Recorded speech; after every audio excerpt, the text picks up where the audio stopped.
Assalamualaikum warahmatullahi wabarakatuh. Perkenalkan, nama saya Dimas Udiin dari kelas 12 RPL 2, nomor absen 18. Jadi pada video kali ini saya akan membahas tentang sejarah perkembangan smartphone. Untuk selebihnya, simak video berikut ini.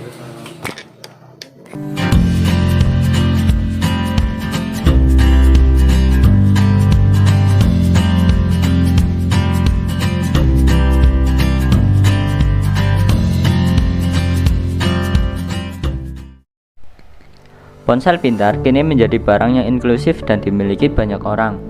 Namun demikian, tidak seperti televisi maupun alat elektronik lainnya. Ponsel pintar mengalami perkembangan yang signifikan dari masa ke masa. Ponsel pintar atau yang lebih dikenal dengan smartphone sudah menjadi alat yang tak sekedar untuk komunikasi saja, namun juga urusan perbankan, perdagangan, pendidikan, dan lainnya. Kita semua bisa menggunakan smartphone untuk apa saja. Namun, sebenarnya sejak kapan smartphone mulai muncul dan mulai kita gunakan? Berikut kita bahas rangkuman sejarah perkembangan smartphone dari masa ke masa. Smartphone pertama lahir pada tahun 1992, atau ponsel paling awal yang pernah Anda gunakan, baik itu Nokia atau Motorola. Banyak orang menganggap ini sebagai perangkat yang berbeda dari smartphone yang kita kenal dan cintai saat ini.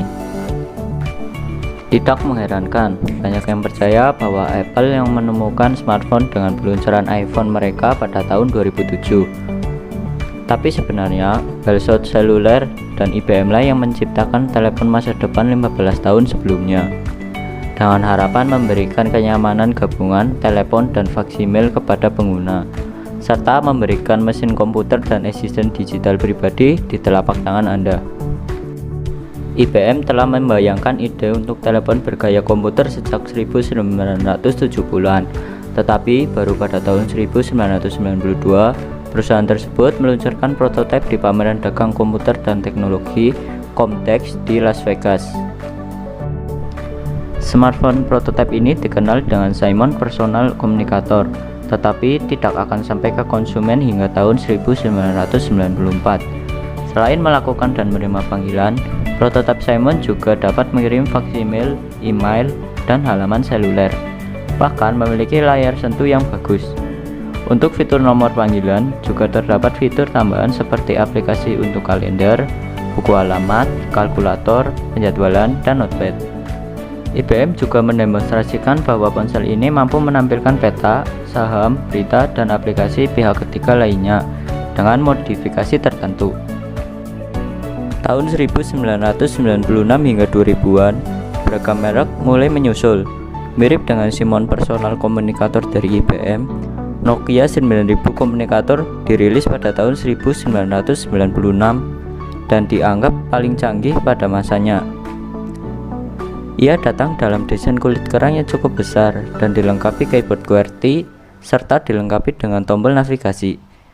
Perangkat ini adalah salah satu perangkat ponsel pertama yang dilengkapi internet dengan kemampuan penjelajahan web ditambahkan ke fungsi bisnis lainnya. Demikian pula pada BlackBerry 850 pada tahun 1999 dikenal sebagai komputer genggam nirkabel pertama yang memasuki pasar. Pada tahun 2001, ponsel mulai bertemu dengan internet. BlackBerry adalah nama penting dalam telepon seluler dan telepon pintar selama awal tahun 2000-an. Perangkat pertama mereka yang mendukung email dan penjelajahan web diluncurkan pada tahun 1999, lalu pada tahun 2000 smartphone terhubung dengan jaringan 3G yang sebenarnya. Dengan kata lain, standar komunikasi seluler dibuat untuk memungkinkan perangkat elektronik portable mengakses internet tanpa kabel. Pada tahun 2004, BlackBerry telah diperluas untuk menampilkan tampilan berwarna dan penjelajahan web yang lengkap saat model-model yang baru diciptakan. BlackBerry menjadi pemimpin dalam pasar smartphone dengan menyediakan teknologi dan aplikasinya kepada para pebisnis profesional. Inilah awal mula dari perkembangan fitur-fitur yang bisa kita nikmati hingga sekarang, seperti konferensi video dan pengiriman lampiran email yang cukup besar. Sayangnya, BlackBerry mulai mengalami tren penurunan tak lama setelah debut salah satu penemuan paling inovatif Apple, yaitu iPhone. tahun 2007, Steve Jobs mulai menguasai pasar dengan meluncurkan iPhone original. Salah satu tahun paling berpengaruh bagi perkembangan smartphone adalah tahun 2007.